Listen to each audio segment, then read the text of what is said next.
5, 4. Order. Welcome to this afternoon's special session of the Department for Business Trade Select Committee, where we're scrutinising arms exports and Israel. I'm very pleased to be able to welcome colleagues from the International Development Committee and the Foreign Affairs Committee to join us today.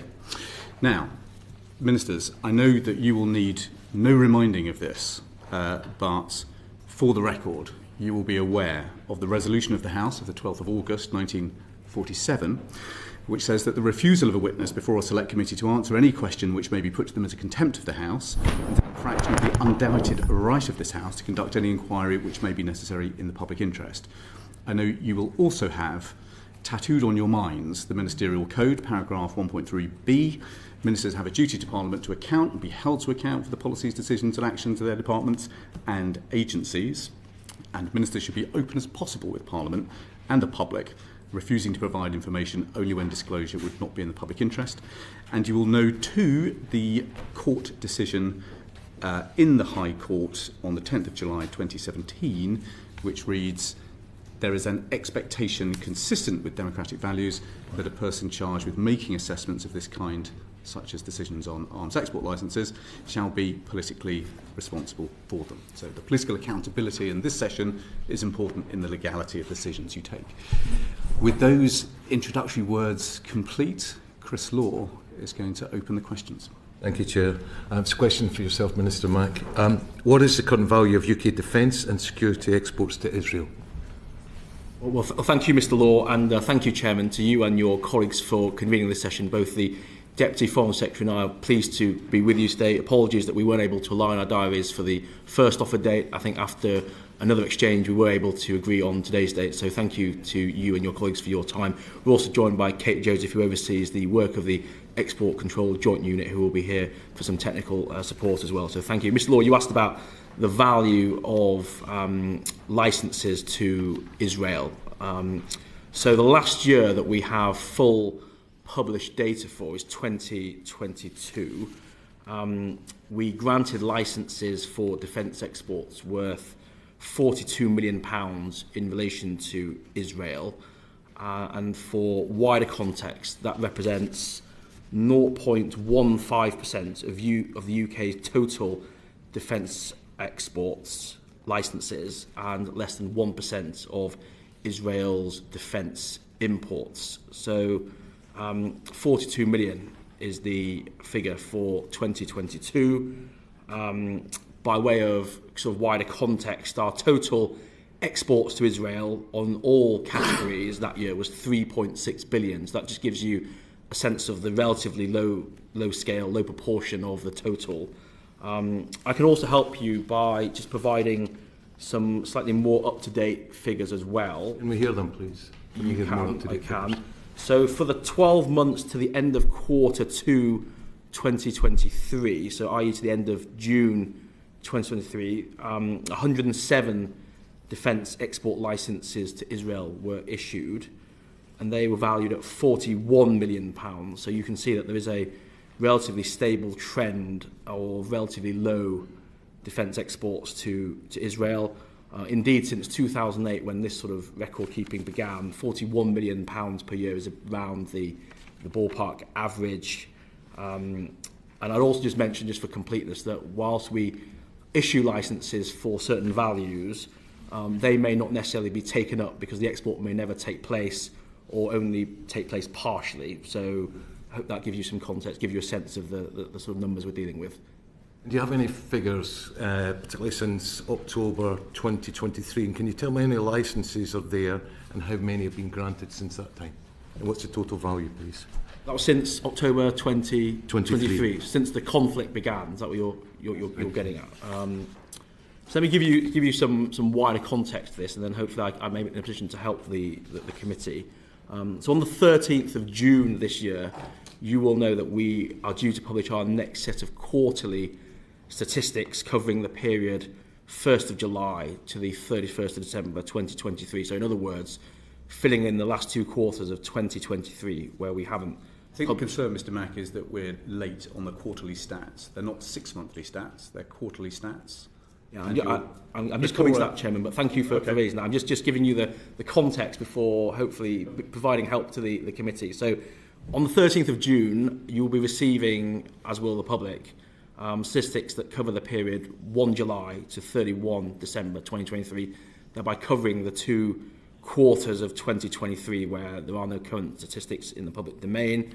The current statistics, as I said in my earlier answer to you, cover the period up to the end of June 2023.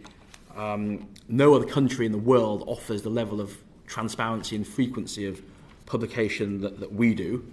And then you asked about, well, what about after that period? So from the end of October 23 onwards, this year, for example. As you know, the government's position is that we wouldn't usually publish additional portions of future data ahead of their official publication date. However, due to the exceptional circumstances of this scenario and this issue and the interest of this committee and of the House and of the courts and of the media, I have asked officials to prepare an ad hoc data release on an exceptional basis, which covers the period 7 October to the end of May this year, end of May 2024. It will cover the number of extant licences issued to Israel. It will cover the licences currently being processed during that period, and also provide the number of granted and refused licences since the 7th of October and the applications that have come in. I expect to be able to release those on or around the 7th of June this year, so in just over 2 weeks' time, and that will bring the data set right up to date to the end of May.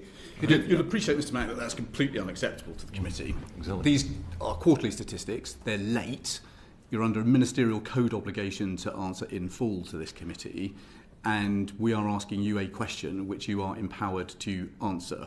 There is no legal obligation on you to withhold those statistics under the Statistics Act that is often quoted in these questions, but we would expect this to be answered today.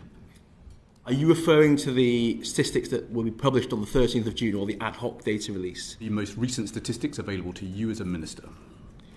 Okay, well, the statistics that are being prepared for the ad hoc release are not yet ready. As you will probably appreciate, they're complicated, take time to get right, and I know the committee and the whole House has a strong interest in making sure these statistics are available to members and to others. So we want to get that right, and in just over 2 weeks we will have a data set that is outside the normal cycle of publication, which will assist the committee and provide you with data that is right up to date. Why are the quarterly stats late? Why are you having to produce 2 quarters at the same time? Okay, I'm going to bring in Kate Joseph, but I can come back towards the end. Yes, thank you. Yeah. Thank you very much, Chairman, and thank you, Minister, for the opportunity to just add to the overall picture. I want the overall picture. Kate, so, I want to know why the quarterly statistics are late. So we try and publish the quarterly statistics as quickly as possible, as you know. We aim to provide them usually within a sort of 3 to 4 month time frame after the end of the period to which they refer. So yes, it's true that it has been longer than it would ordinarily be, and we are trying as quickly as we can to publish those statistics. Part of the reason for that is that we, as the committee might know, have been updating our systems, our digital systems. So we have been dual running our systems, and that's added to a level of complexity, and the work to update those systems has meant that it has just taken a little bit longer to get those statistics right. As the committee knows, we take those statistics extremely seriously, and we need to make sure that they are absolutely correct, reliable, trustworthy, and so on. So that's not to make excuses for where we are. We're doing that work as quickly as possible, An and we're committing to do that in by the the 13th department's of June. life for these statistics not to be available.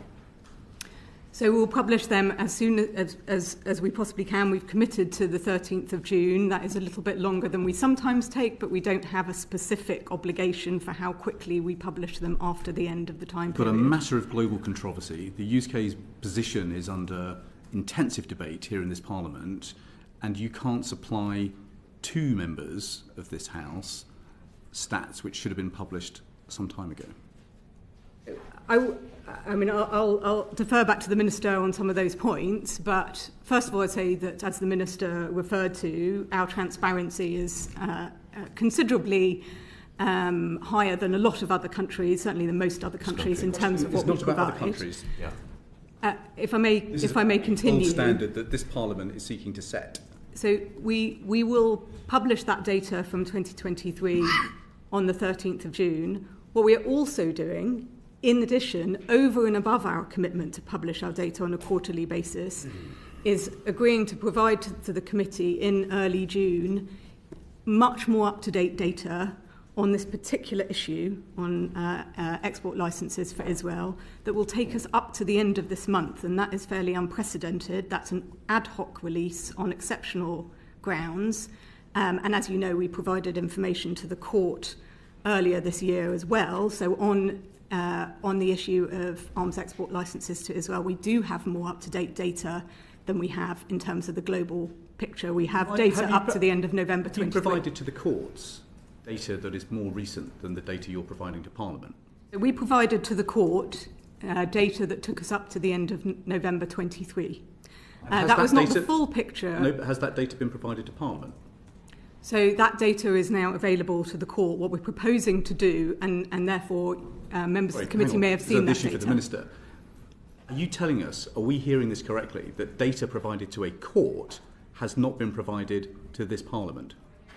Well, the ad hoc data release is designed to give the committee and the whole of Parliament a comprehensive view of statistics. Mr. Mack, the question is, has data been provided to the court that has not been provided to this Parliament? We have provided data to the court, and that data has, I believe, been made publicly available by the claimants in court.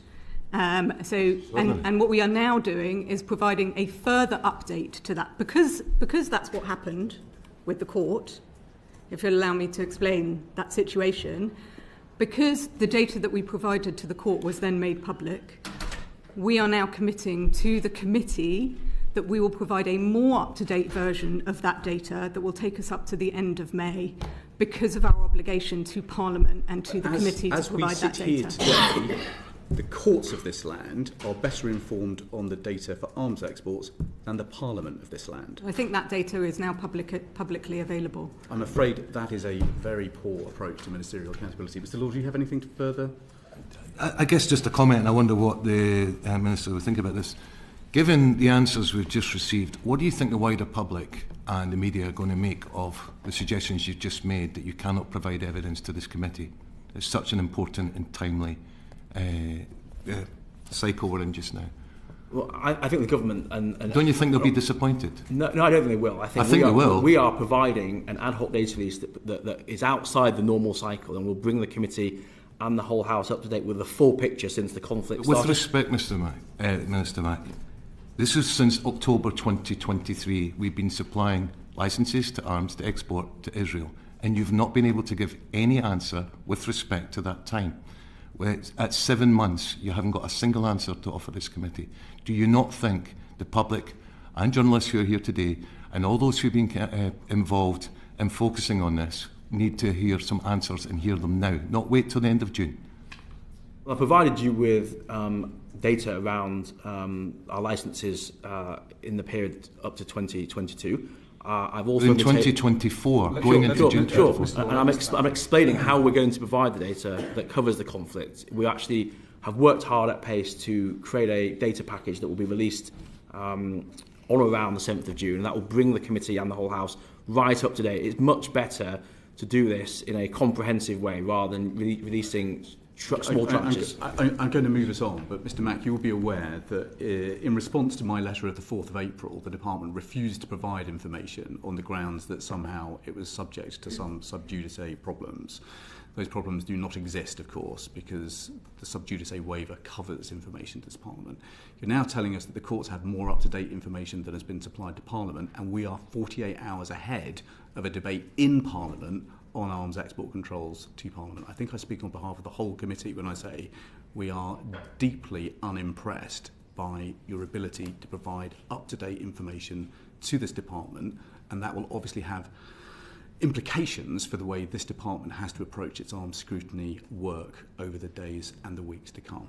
Let me come to Julie Marsden. Can I come back on a few of those points? Of course. Yeah. So on the sub judice point, the Secretary of State wrote back to you just to confirm that she was not seeking to use sub judice in relation to that issue. She was simply saying that the government doesn't comment on legal proceedings, which is a long-standing convention, and obviously the Deputy Foreign Secretary and I and Kate are here to answer your question, so there's no question of using sub judice as a shield by which we wouldn't answer your questions. We clearly are.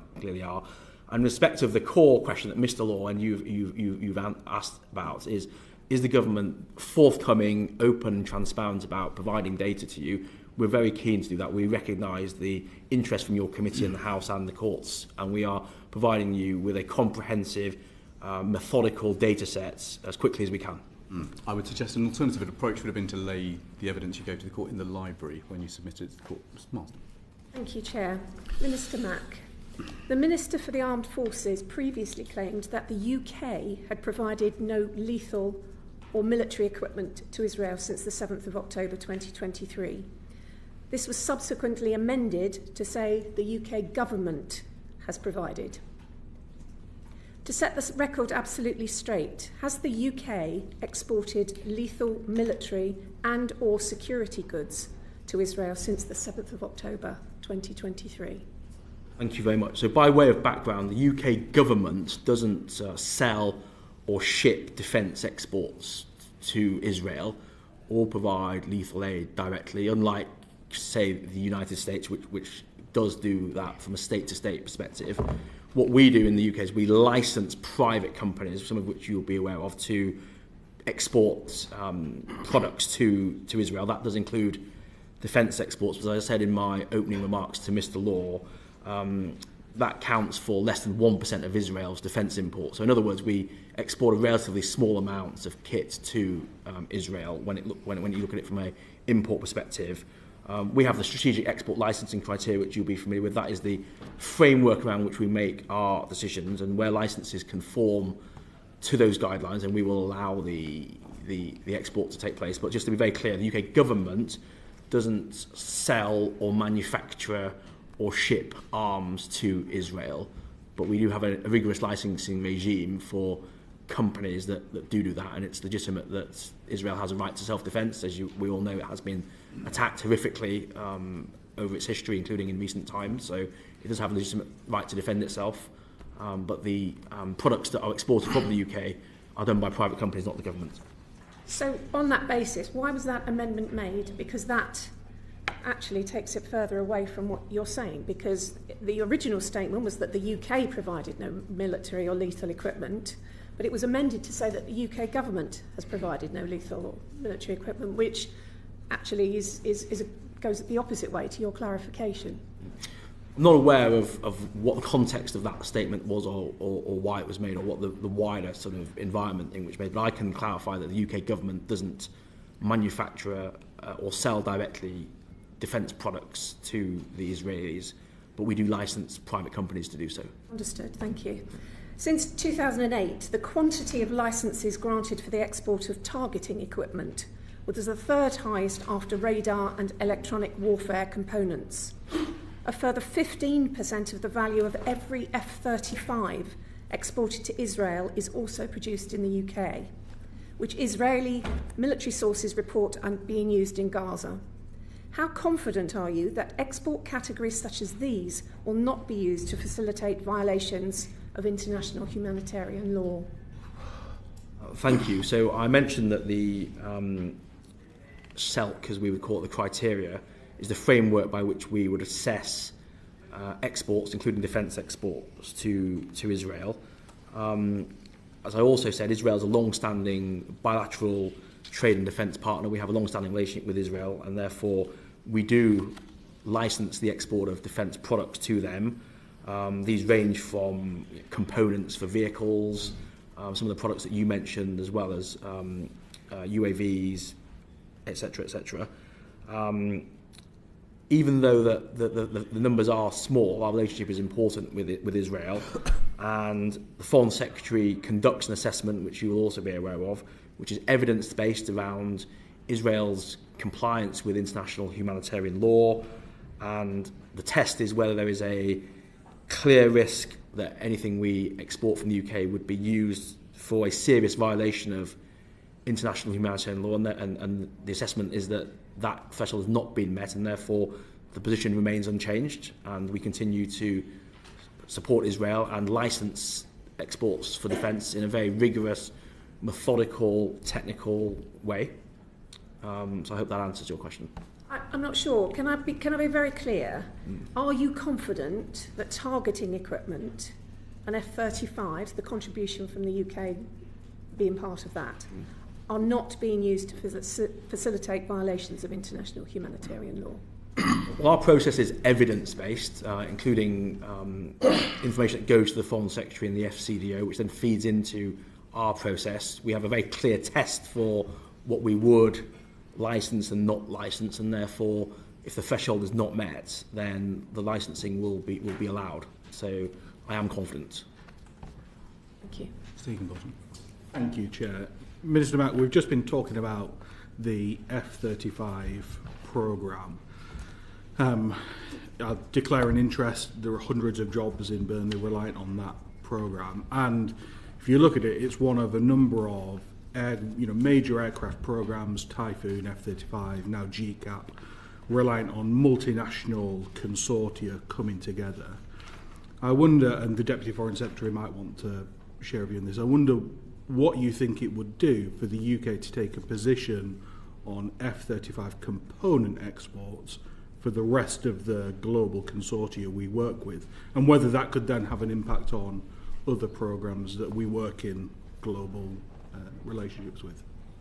Well, thank you. You're right that the UK is a key member of the F-35 programme, which is a multinational programme involving our allies, obviously American-led. We supply around 15% of the components of the aircraft during assembly and repair, and we also supply components like the ejector seats for the aircraft. Now, the majority of the components are exported to global supply hubs and global logistics hubs where other members of the F-35 partnership can draw on those parts as needed. But when we allow exports, as I mentioned to your colleague, we use the strategic export licensing criteria for that as well, even though that's quite a famous programme. It uses the same criteria as any other less famous exports, and the test is the same, and therefore we have not found those exports to violate those criteria, and therefore they are allowed. But as you rightly say, we have international partners involved in that programme, and we continue to engage with them on defence, diplomacy and security issues. I wonder if I could press you a little bit more though. In the last couple of years, we've seen an example on Typhoon where Germany had some objections to the export of Typhoon to, I think it was Saudi Arabia at the time. Now, that did have, will have had implications for Germany's reputation as a reliable partner in some of these global consortium that you just can't do some of these big projects without. Do you worry that if the UK went down the same route, that would have an impact on our reputation as a dependable partner? Well, I think the UK is an important part of the F-35 programme. As you know, it's a fifth-generation jet that is used by many countries around the world, our allies, and I want the UK to be seen as a capable defence partner. I've returned from a meeting only last week with some of our international allies in relation to GCAP, the programme you mentioned, which obviously is a separate programme, but we do have a good reputation for defence innovation, and the F-35 programme is important.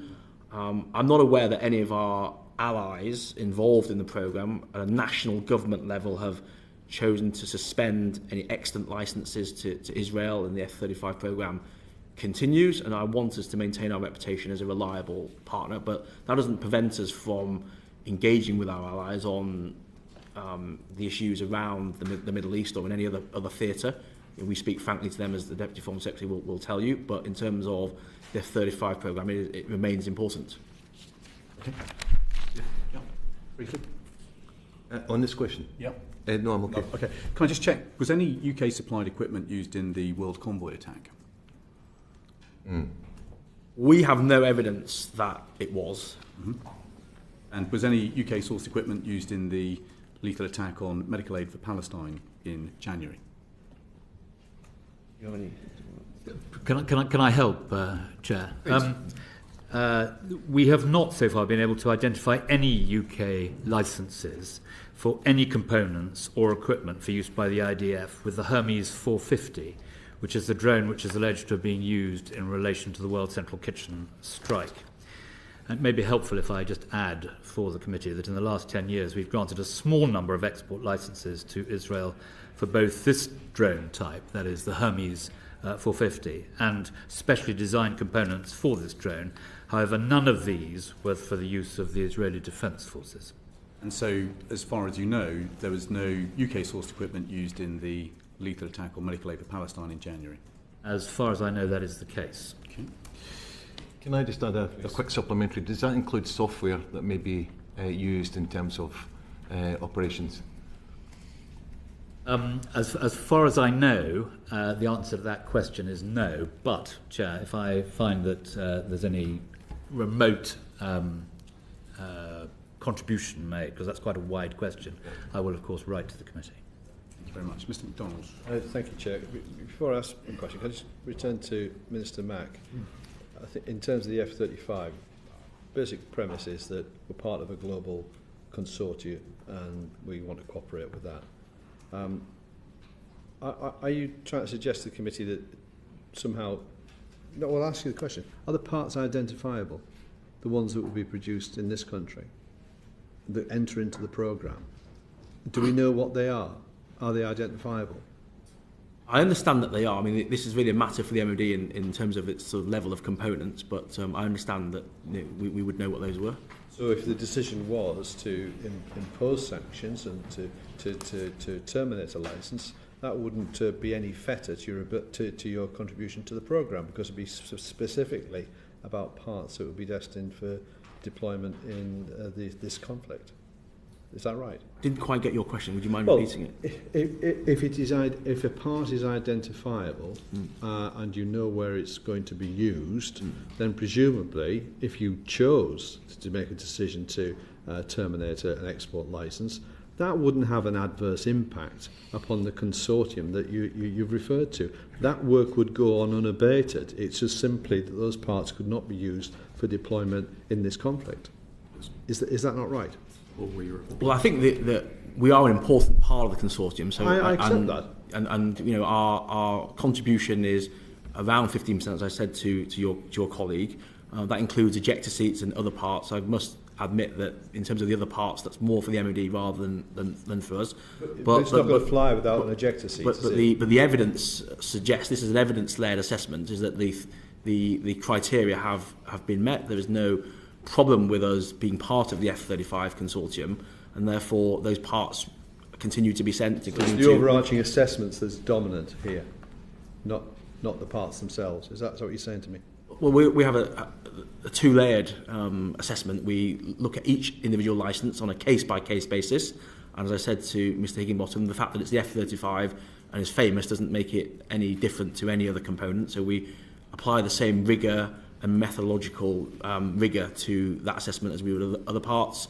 The tests are comprehensive and the criteria have been met, so those parts continue to be used. And on a broader perspective, our role in the F-35 programme remains very important to us as a country. And as Mr Higginbottom that's helpful because you're saying the criteria is the dominant impact. Can I move us on, because I'm not conscious of time? Minister Mitchell, what is the UK government's most current assessment of Israel's intent and capability to comply with international humanitarian law? Chair, I think it might be helpful, if you agree, if I just set out what the process is, and then the context will be clear. The government assess all export licence applications on a case-by-case basis against strategic export licensing criteria. These criteria constitute guidance as required by the Export Control Act 2002. We last revised and laid the criteria before Parliament on the 8th of December 2021. It is for the Secretary of State for Business and Trade, as the committee knows, to decide whether to amend, suspend or revoke any relevant licences or to refuse any new licence applications. The Foreign Secretary has a responsibility to provide advice to the Secretary of State for Business and Trade in accordance with the criteria to inform these decisions. It is criterion 2C that makes clear that the government will, and I quote, not grant a licence if it determines there is a clear risk that the items might be used to commit or facilitate a serious violation of international humanitarian law. The Foreign Secretary's advice follows a methodology that the Court of Appeal accepted in judicial reviews. It draws on open source evidence, intelligence, accounts of diplomatic and ministerial engagement, and correspondence with the relevant country, in this case, Israel. The analysis considers any patterns, trends, or systemic weaknesses that might exist in the country's compliance with IHL. The IHL analysis is carried out by a team in the Foreign Office. Based on that, the Export Controls Joint Unit offer advice on that, and that assessment means, in terms of export licences, for the Foreign Secretary to offer advice to the Business and Trade Secretary. The Foreign Secretary announced on the 9th of April that, having reviewed the most recent advice about the situation in Gaza and Israel's conduct, and this is the answer to Mr McDonald's question, ministers have decided that the UK position on export licences remains unchanged. So, opposite the criteria of intent and capability, the UK government's judgment is that Israel's in a satisfactory place on intent and capability. If that's the case, with reference to the ongoing operation in Rafah, you've said alongside Lord Cameron and Lord Ahmed on multiple separate occasions that Israel does not have a credible plan to protect civilians. And without a credible plan in place, how can Israel demonstrate intent and capability to comply with international humanitarian law? Well, that's, with respect, that's not quite what we said. What we said is that we do not think an operation in Rafah should go ahead without there being a proper plan, and that we have seen no such plan, and therefore our position remains that without seeing that plan should not go ahead. Well, if you haven't seen the plan, how can you declare yourself content around Israel's intent and capability? You have no evidence. We have a chart in front of us where you take things through certain steps. If that doesn't exist, how can it possibly be that you declare yourselves satisfied if you have not seen a plan? Well, the significant operation in Rafah has, it appears, has not yet started, and therefore we would not be... 100,000 people had to move, if that's not significant. 600,000. If that's not significant, then what is? Well, it's true, and the Israeli Defence Force warned 400,000 to move, and 800,000 have moved, and we are seeking, along with our allies, to take care of them in the best way we can. The committee will know that British aid has been delivered both by maritime means and the pier, which pierced the beach now. The displacement of 800,000 people would imply quite a significant operation, no? Well, they've given a warning that 400,000 should go. 800,000 have chosen to go. But that of itself would not lead us to make a change in its assessment. It's important to recognise that there is a very robust legal process here. It's set out in an Act of Parliament. It's a rolling legal process. It ends with advice, as I set out a moment ago, to the Business Secretary from the Foreign Secretary. The issue we are asked to adjudge is, does Israel have commitment, capability and compliance under the lines of criterion 2C, which I set out. When we look at it, we take account of humanitarian issues to do with detainees, the military conduct of the IDF. So we're not required to say that Israel has a clean bill of health, and while we don't publish or comment on legal advice, we always act in a way consistent with it, and that is the judgment we then deliver to the House and to this committee. Go on, Mr. McDonald. Well, the government previously supplied some of its IHL assessments to the High Court, yes, which are now public knowledge. And the government has stated and the courts have agreed that political responsibility for these decisions depends upon parliamentary scrutiny. So we're coming back to the same issue. So why is the government refusing to provide information that might explain its decisions to this committee and to Parliament? Because there'll be other assessments beyond those that have been disclosed. Well, we are acting, and Mr. Byrne is an extremely distinguished and senior member of a past government, so he knows how the situation works. We are acting absolutely in accordance in this with the precedent of past governments. Governments do not publish their legal advice, which is where Mr. MacDonald is perfectly properly heading, but we do not publish legal advice. The exception is only that there has been a summary of advice when British troops are being committed in action, and the House will remember the precedent from Iraq when David Cameron, now the Foreign Secretary, then the Prime Minister, committed British troops in Libya. He did precisely that, and the then Attorney General Dominic Grieve presented that summary of legal advice. The position today in this appalling catastrophe that has befallen Gaza is different from that, and we are proceeding in precisely the same way. Governments of all parties proceed in these circumstances. The scale of this is enormous, and you talk about 600,000 people moving.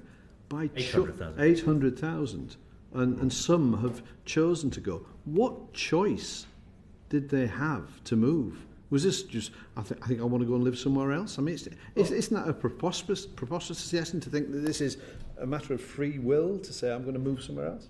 No, the issue so what you're saying to me is I've set out the government's structure, the strategy that governments follow, never really revealing the legal advice, but acting always in accordance with it. I said it, and you're saying to me that this situation is so awful, should we not depart from that precedent? And my answer to you is no, we should not depart from it. I'm saying that on the basis of credible NGOs, international bodies and partner countries, that the threshold has long since been reached, and people in this country and across the world are bewildered that the UK government doesn't come to the same conclusion. What else has to happen before you would deem Israel to be in breach of international humanitarian law? Well, I think it's incredibly important that these decisions are not reached at the whim of a minister at the dispatch box responding to the mood in Parliament for what is being said in a committee. It has to be with a process. I've set out, I hope helpfully to the committee, exactly how that process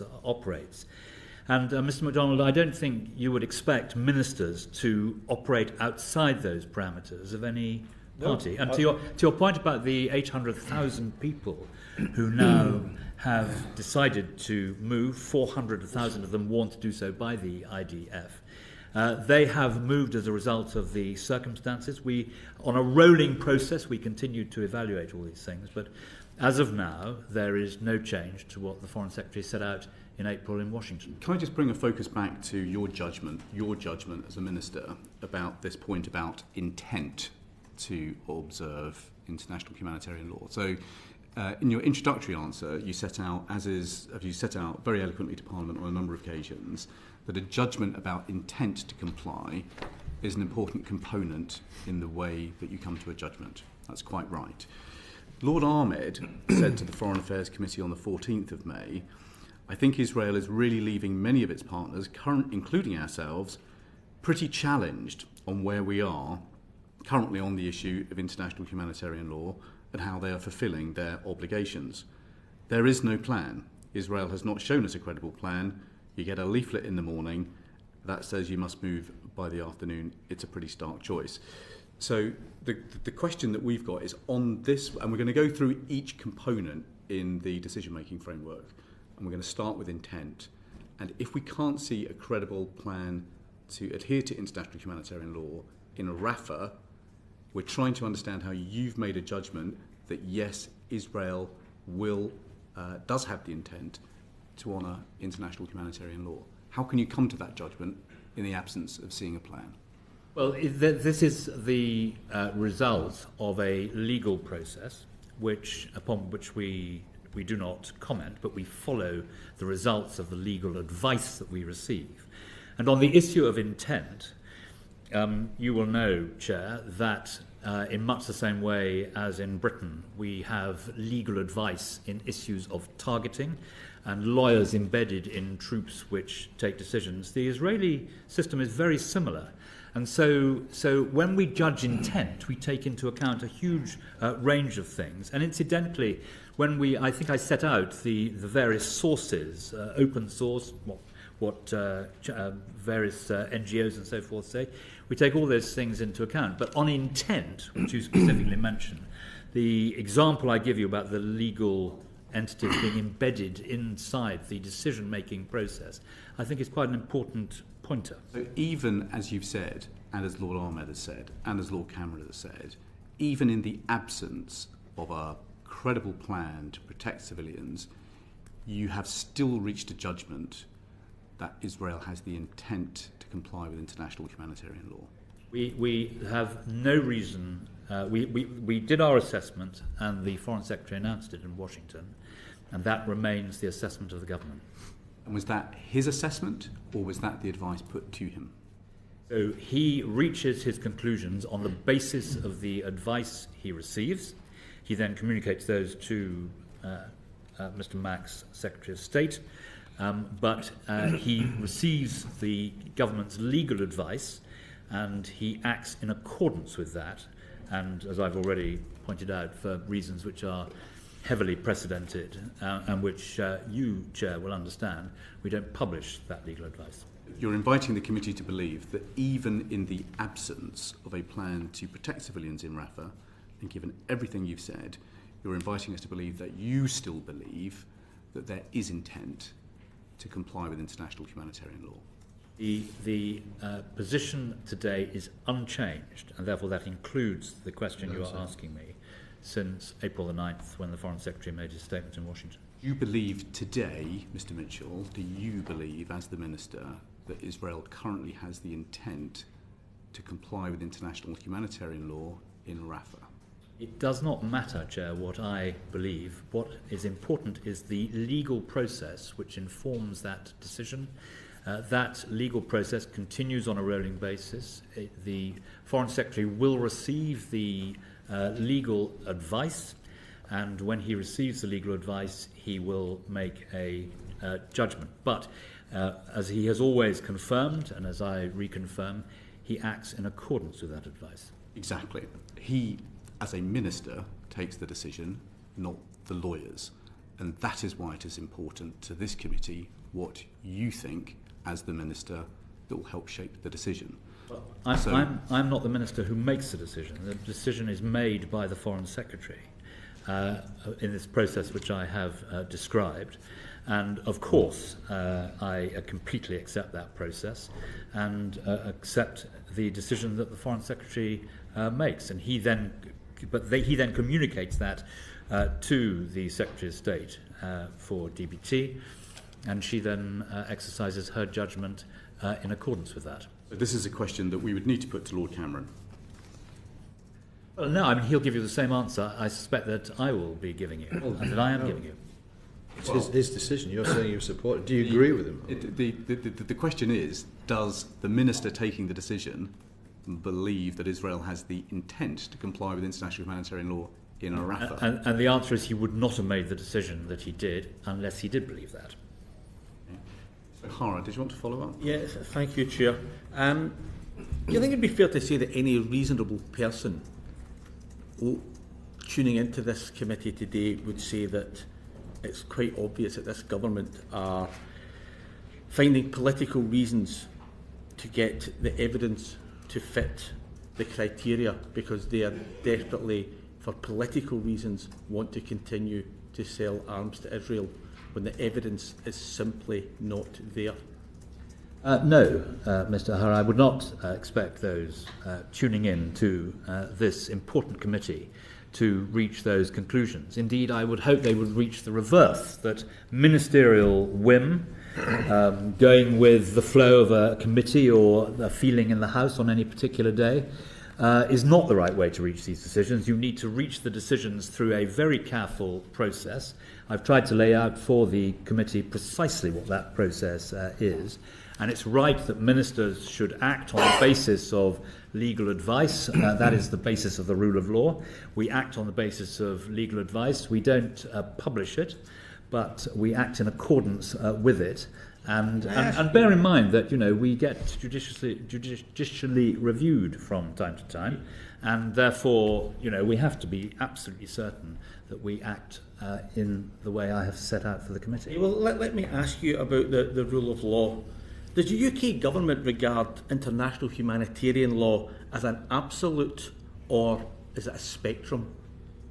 Well, international humanitarian law and the criteria under which we assess whether a country is abiding by international humanitarian law are precisely what I have set out. We have profound concerns about the humanitarian position inside Rafah, but that is separate from the issue of whether or not the criteria have been reached, which mean that we would determine there have been a breach. What I want to do is I want to go back to the rule of law which you brought up, and I'll ask again, does the UK government regard international humanitarian law as an absolute, or is it a spectrum? Well, it has to be interpreted, and that is why we have the advantage of legal advice in making that interpretation. It goes back to the point I was making before, that this is not for the whim of a minister. This is for a proper process with the different stages which I have set out, properly conducted. Let me go back then to 2019, and in the evidence to the Court of Appeal regarding weapons sales to Saudi Arabia, the UK government said in terms of the use of those weapons in Yemen that Saudi breaches of international humanitarian law fell, and I quote, well within the margin of error that would be expected of a conflict of this nature. Now, where in the Geneva Convention it says, that it's acceptable to have a margin of error in international humanitarian law, I don't know. But is the government then using that principle it used for Saudi in 2019, that there is an acceptable margin of error within international humanitarian law in assessing its decisions on Israel?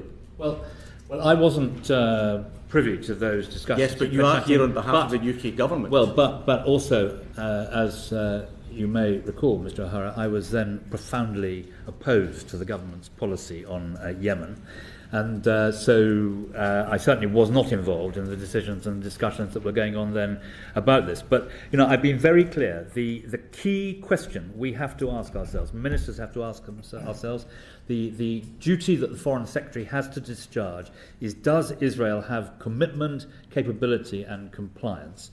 And the judgment that the government has made on the basis of legal advice is what was set out by the Foreign Secretary. I hear what you're saying, but what I want to find out is this government acting within margins of error when it comes to compliance with international humanitarian law? It's said it, in its own words, it said it's done it before in terms of Yemen and Saudi. So is that still the policy now? And if it is, what are those margins of errors within which it works? Well, I'm not aware that the policy has changed since then. But the process you are asking me about is precisely as I have set out to the committee, and I really don't think I can helpfully add to that. Yeah, but you must understand from this committee's point of view and from parliamentarians' point of view that very rarely do any of us actually get to speak or address or question the Foreign Secretary. Therefore, your position is instead of the Foreign Secretary, and when we are seeking deep policy positions within the UK government, you're the person that we have to go to. And so the question is, what are the margins of error the UK government works to within international humanitarian law? Well, let me be clear about that. Firstly, if Lord Cameron were here, he would, I believe, be giving precisely the same answers that I am giving. As the chairman of the committee knows very well, government is seamless. Collective responsibility determines that. So you'll be getting the same response from Lord Cameron. Secondly, just in case this was behind your question, Lord Cameron is extremely available. He appears before the Foreign Affairs Select Committee. He's going to do so again shortly.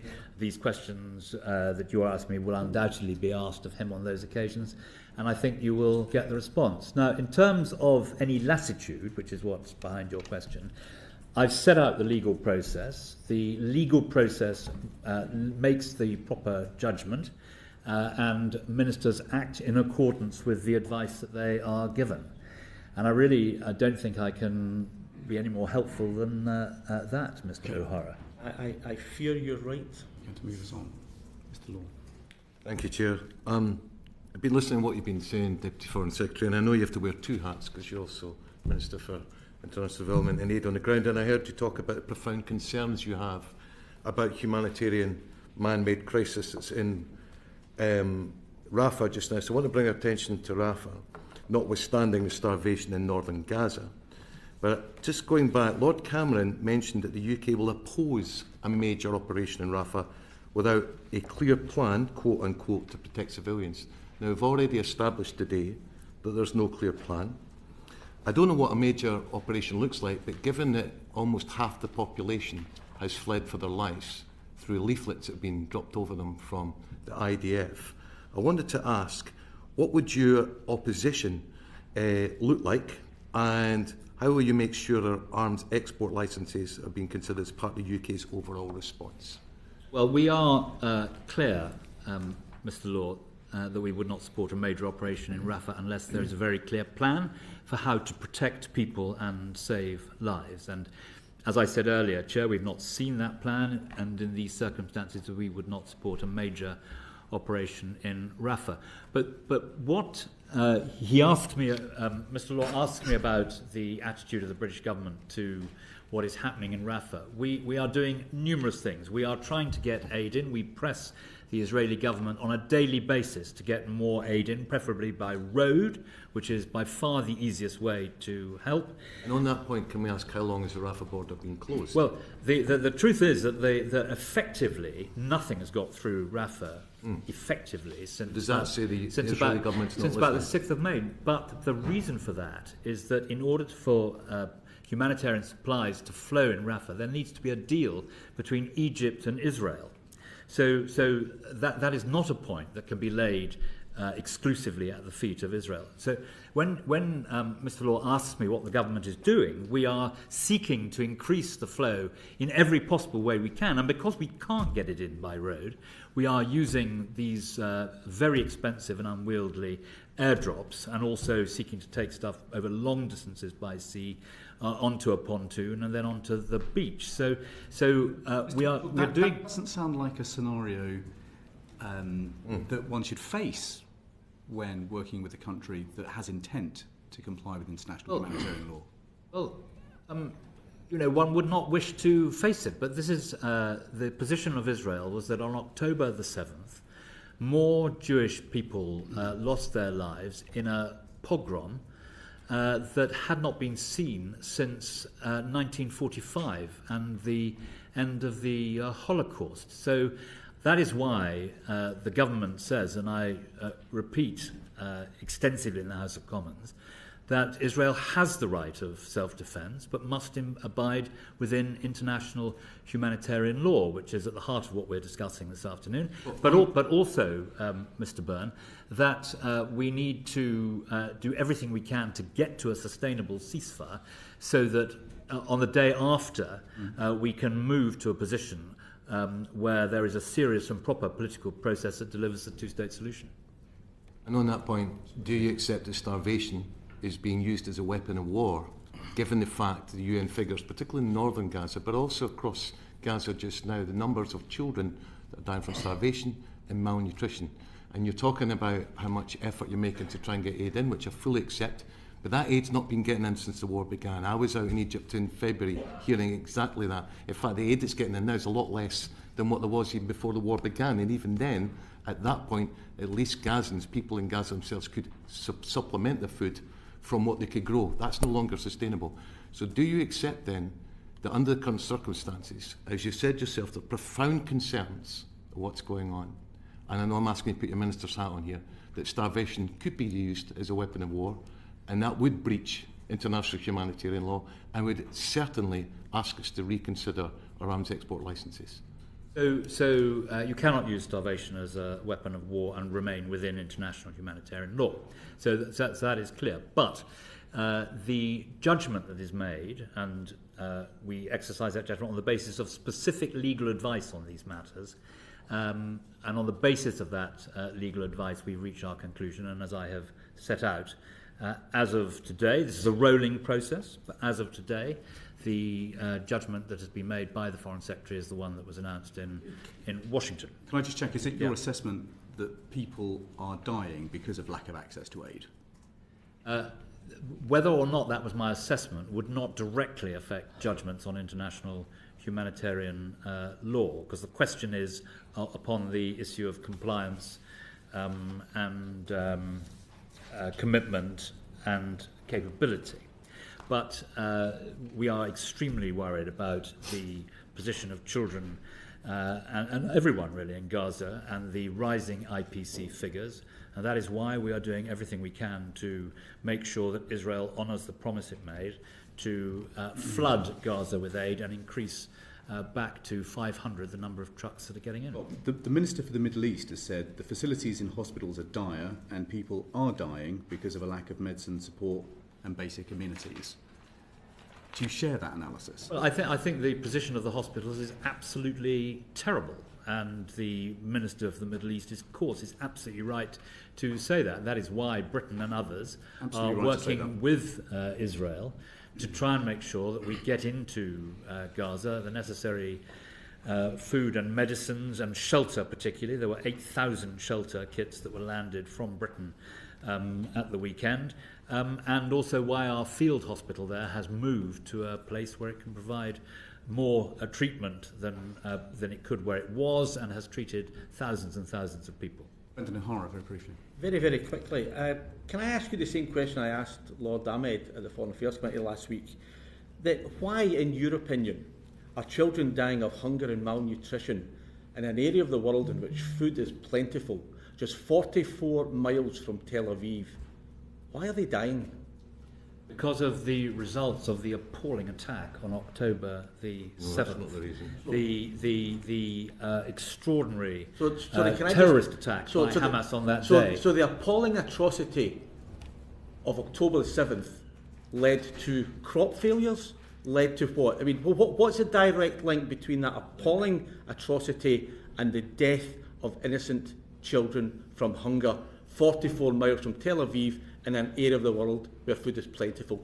Draw that line for me, please. So on the issue of crop failure, that is a longer term issue for the region. But it is the direct impact of the attack on October the 7th, to which Israel has an absolute right of self-defence, but they must act within humanitarian law. So that is the answer to Mr. O'Hara's question. Deputy Foreign Secretary, can I just check? We've done our best to reflect on this diagram the evidence that you've given to courts and Lord Cameron has given to the Foreign Affairs Committee. And I believe you did say earlier in your evidence today that the government does take into account past breaches of international humanitarian law when it determines how reliable assurances of intent, capacity and commitment are. Is that correct? Well, the government takes into account all these things in reaching, I set out the different areas upon which we have to make a judgment, but it takes into account all of those things in its assessment of commitment, capability and compliance. So past breaches is one of those factors. So past breaches or potential past breaches of international humanitarian law is one of those factors that's weighed in the balance. Yes, and it would obviously it depends whether or not the breach is at variance with commitment, capability and compliance. Yeah. During the conflict in Yemen, I believe it was the Ministry of Defence that kept a tracker database of continued, almost a continual register of potential international humanitarian law violations. Does such a database exist either in your department or Mr. Mak in your department with regard to the conflict in Gaza? Well, I'm not aware of it existing in my department. I'm also not aware of it existing in our department. Are you aware that such a database might exist in the Ministry of Defence? I'm not aware that such a database in that form exists. Mr. Mitchell? I'm not aware, but perhaps we could double check and write to you on that point. That would be very kind. Now, I ask about potential and real IHL violations and how you consider them, because in the summary defence that you've provided to the courts last year, you say something important at paragraph 43, which is on page 17 of that defence document. And you're no doubt familiar with it, but I'll just read it for the benefit of the record. It says, it is quoting from an IHL assessment that the government has made, and it says, although Israel has accepted that it was under an obligation to facilitate but not provide humanitarian assistance in Gaza, the Israeli response gave no details of the reason for restricting the quantity of supplies of food, water and medical supplies. The decision of the Israeli cabinet on the 18th of October 2023 had linked the supply of humanitarian assistance to the release of hostages. The assessment noted that the absence of further explanation raised concerns regarding the commitment to comply with the obligation not to arbitrarily deny access to humanitarian assistance, and was relevant to an assessment of Israel's overall commitment to international humanitarian law. Now, as we read this, a number of conclusions jump out. So the first conclusion that jumps out is that the government considers that there is an obligation to facilitate humanitarian aid and not to restrict supplies of food, water and medical supplies. Second, it would appear that the government considers that Israel has breached this obligation. It says in the note, restricting the quantity of supplies, and that is recorded as a fact. It notes that there's been no response, but it then crucially notes that there was additional evidence that the decision of the Israeli government was what happened to link the provision of supplies to the release of hostages. And that's significant, obviously, on intentionality. So that would look to us as the government basically saying to the courts, yes, there has been a breach of international humanitarian law. But Mr. Mitchell, have I read that correctly? Well, I think the most helpful thing I can do in answering that is make clear that in reaching any conclusion, engagement with the government of Israel is an important part of the process, and the evidence base of the assessments includes an analysis of four things: the overall nature and dynamics of the conflict, which is very important in the context Mr. Byrne has just raised, covering the political, military, humanitarian and human rights context, the statements made by credible NGOs, international bodies and partner countries relating to the country's adherence to international humanitarian law, evidence from the country in question, including statements made by its government and military representatives and information regarding its military structures, processes and training, and the country's record of compliance, including legal analysis of specific allegations of IHL violations. I've got the framework on the screen. What I'm just trying to drive at, so we understand the framework, and I'm very grateful to you for setting it out again for us. That is the basis. I understand that, but what I'm zeroing in on here is D. We've got it listed on the diagram in front of you there. The country's record of compliance, including analysis of specific alleged IHL violations. It would appear in the court documents that His Majesty's government has provided that the government does accept that there was an IHL violation in the linking of the issue around unacceptable retention of hostages and the provision or facilitation of aid. And I'm asking you, do you accept that there was a violation of international humanitarian law in that instance? Well, there may or may not have been, but in terms of the inquiry that the committee is conducting, that is an issue upon which legal advice would be given and received by the Foreign Secretary, And on the basis of that legal advice, he would then reach his conclusions on whether or not international humanitarian law had been breached, whether, as I keep repeatedly say, the three key criteria under 2C were breached, and then he would reach his conclusions. But the assessment of that would be on the basis, would come to him through legal advice, which he would then consider before reaching his judgment. Okay.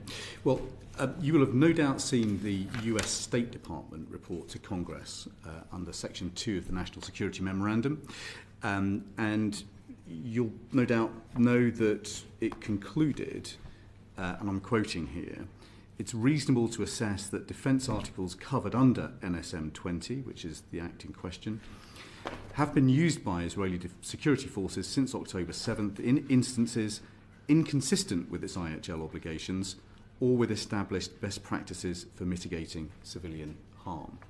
Are you aware of that conclusion from the United States?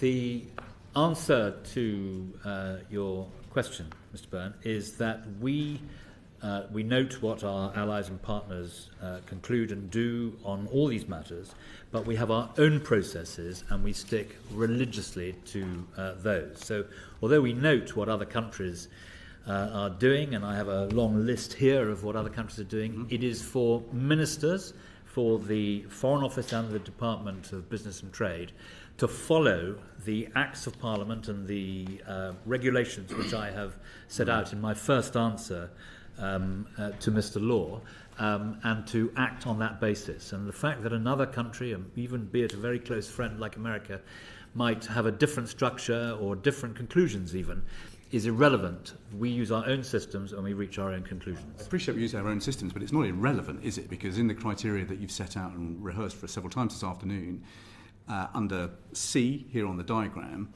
one of the factors that you do consider is evidence from the country in question, including government statements and information on military structures and training. And then in B, you take into account statements by credible NGOs, international bodies, and partner countries. Indeed. So you weigh this evidence from the United States when making a decision. But the important word is weigh, Chairman. We take all those things into account, but and other countries' processes indeed as well, but we reach our own conclusions on the very precise basis that I set out for the committee. And you'll also be aware, because you've commented on this in public in the last 24 hours, of the statements made by the International Criminal Court in the issue of arrest warrants. And you will notice that those arrest warrants are include warrants for the arrest of Benjamin Netanyahu and Yoav Gallant. And you will know that amongst the many issues cited is starvation of civilians as a method of warfare, as a war crime contrary to Article 2B 25 of the statute. I just want to check that despite what you have said about these statements, this would also be a factor that is weighed in Category B when you're making assessments about capacity, intent to stick with international humanitarian law. Of course, but you are referring to the statements I made in the House yesterday, and the point I would make is this, that of course we are supporters of the ICC, we are signatories to the Rome Statute, but that doesn't mean that we are devoid of an opinion. And the opinion of the British government is that the ICC's actions, although they are at a very early stage and there's a lot more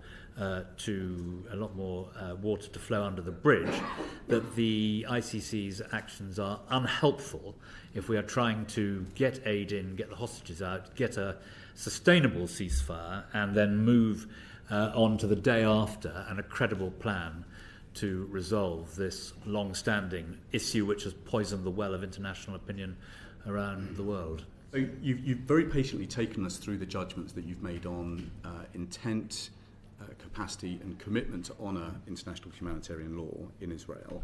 And we've basically put to you 4 different pieces of evidence.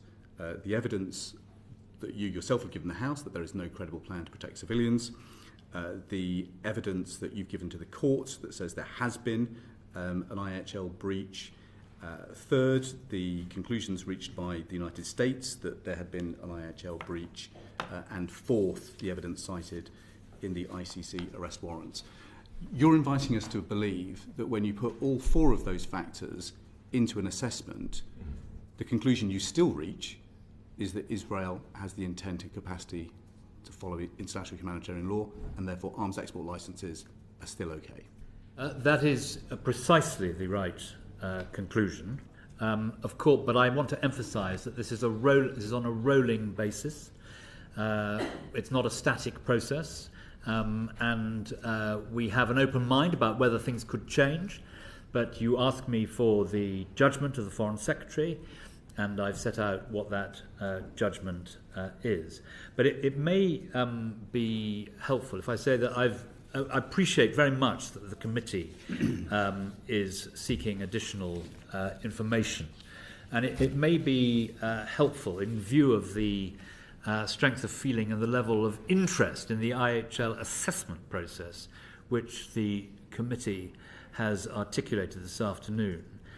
And as a result of that, I will look to see what more detail we might be able to offer in writing on the IHL assessments in relation to Israel, Gaza, both in terms of process and substance. And I will come back to the committee and to Parliament on that.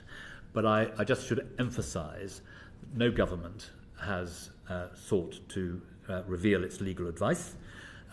We are sticking to the precedents of past governments, including those of the government in which you were a distinguished cabinet member. And so we do not believe it to be right to do that, but we will see, in view of what has been said this afternoon, we will see what additional information we can provide, and I will write to the committee about that. I'm grateful, and you will understand that when the committee has before it evidence from yourself that there's no credible plan to protect civilians, the court submission that you made saying that there was an IHL breach by Israel, evidence from the United States that says that there was an IHL breach by Israel, and the evidence provided in the ICC arrest warrants. Many of us will look at that evidence in the round and wonder how on earth someone can make a rational decision to keep arms export licences open. But I'm grateful to you for the offer that you made, and I'm just going to bring Mr Higginbotham. Thank you, Chair. I just want to come back to the overall assessment that's made on strategic licences, because I just want to try and understand where context for the conflict comes into it. So where in the assessment is the context of the 7th of October, the largest loss of Jewish life since the Holocaust? Where is that factored in? Where is it factored in that just a month or so ago Israel suffered another significant attack from the state of Iran? Where is it factored in that Hamas continues to receive financial and military support from the Iranian state? Because I can't, from this diagram, see where all of that is factored in. Is it factored in the ECJU? Is it factored into the advice given to the Foreign Secretary? Is it factored in at the final stage when the Secretary of State for Business and Trade comes to make her decision? Or is it factored in, peppered throughout all of that process? Well, you're identifying a number of important and interesting political points. For example, supposing we had decided that it was necessary for an arms embargo to take place about 2.5 weeks ago when it was put to us in Parliament, the subsequent weekend saw a direct Iranian attack, not just by drones, but by cruise missiles on Israel, and British military personnel were in action, and British weapons were used to defend Israel. I think politically, many people would think it was bizarre if we had imposed at that earlier stage an arms embargo, and yet we were using our own resources and military assets to defend Israel. So I think that underlines the point that I'm making, which is we don't do these things as a whim of politicians. We do it in a way set down and authorised by Act of Parliament, agreed by Parliament, and it is in precisely the way I set out in my first answer. There is a process which takes place, a legal process, advice is given, judgments are reached, and then we account to Parliament on the basis that Mr Mak set out for the actions we have taken. So I appreciate the answer, Deputy, but I'm still not entirely sure where context, is it at kind of that A stage where it says the overall nature and dynamics of a conflict, that's the stage that context goes into it, or is it sits in as an umbrella over the whole thing? Well, the overall nature and the dynamics of the conflict are an appalling attack on Israel on October the 7th. The fact that under international law Israel has the right of self-defense for what happened, but that right of self-defense must be conducted in accordance with international humanitarian law. And that is the context, if I've understood your question correctly, that is the context in which we are exercising these judgments. Andy MacDonald. Thank you, Chair. Just as a preliminary, Deputy Foreign Secretary, are you accepting that that's an accurate representation of the process that's undergone? That there's nothing there. We haven't put anything up there that's inaccurate. Well, I haven't seen it before today. Well, I've been staring at it for an hour. So, which is why, being a rather cautious and would you tell us suspicious former whip, I read into the record my own, as a chair noticed, I read into the record my own understanding, which is pretty similar to that. Yes. Okay. Well, if you could perhaps write to the committee and tell us whether we've got it right or not, that would be helpful. Of course.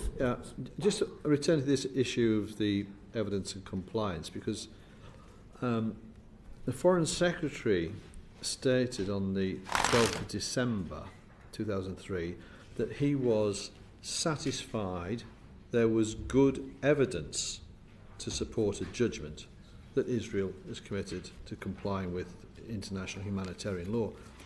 Why did he feel unable to state clearly that the evidence showed that Israel was committed to compliance, only that there was good evidence to support such a decision? Because there's an important distinction. Well, just before I go precisely to that point, I've given the context, the attack at the hands of Hamas, Israel's right to self-defense within humanitarian. I've given that context, that very many civilians have been killed. Yes. And that we want to see Israel take greater care to limit its operations to military targets and avoid harming civilians and destroying their property. Yes. So my answer to Mr. MacDonald is that we continue to have grave concerns around humanitarian access, but we judge that Israel is committed to comply with international humanitarian law overall. So the Foreign Secretary said there was good evidence to support that judgment. So did you believe, when confronted with the same evidence, that Israel was committed to complying with international humanitarian law? Yes, I agree with the Foreign Secretary. We see the same material overall, and I agree with him. But there is a risk, is there not, that may not be accurate, that there is a risk, if we go back to criterion 2, there's a clear risk that items might be used to commit or facilitate a serious violation of international humanitarian law. He hasn't said categorically that he is convinced that Israel was committed to compliance, merely that there was good evidence to support that view. So that suggests that there's a grey area between the positions. Isn't that one of risk? Well, it's important to recognise, as I said, that this is, I think the technical term is an iterative process, so that it's not set in aspic. It's it's a rolling process. Yes. But it's important to be clear that the latest assessment informed our decision that there is not a clear risk that items exported from the UK might be used to commit or facilitate a serious violation of international humanitarian law in the conflict. This leaves our position on export licences unchanged. This is consistent with the advice that ministers have received.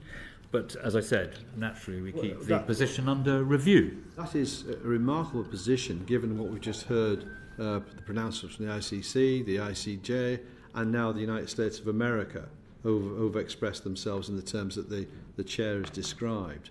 Are we really saying that the UK government is content that there is no clear risk or no risk of Israel being in breach of IHL? Well, the British government is appalled at what is happening. It's doing everything it can to alleviate suffering, spending an inordinate amount of time with our very strong foreign service trying to look at the day after. But if I'm talking about today. So if the British government is appalled, what is it appalled about?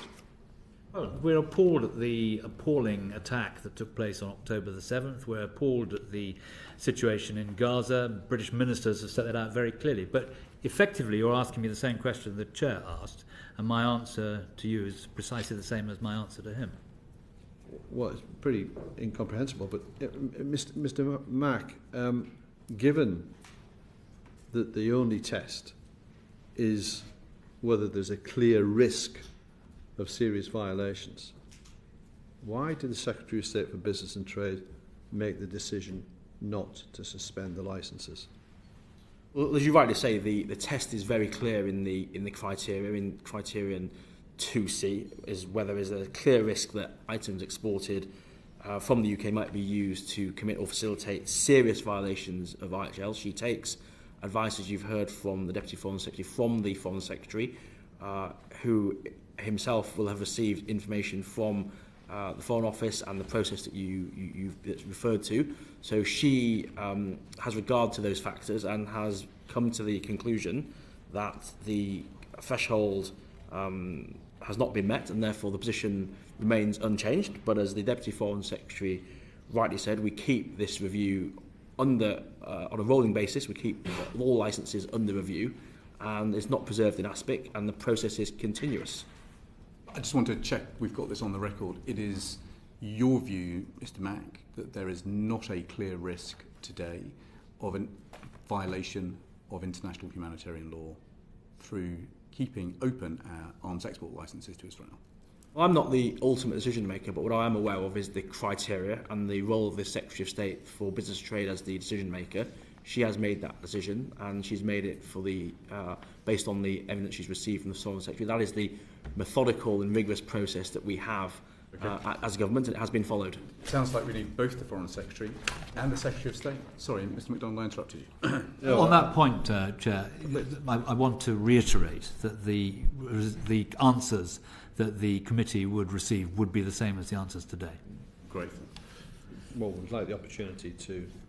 That's obviating the need to bother their eminences. Well, we wouldn't even bother with anybody then, we'd just take anybody along the line.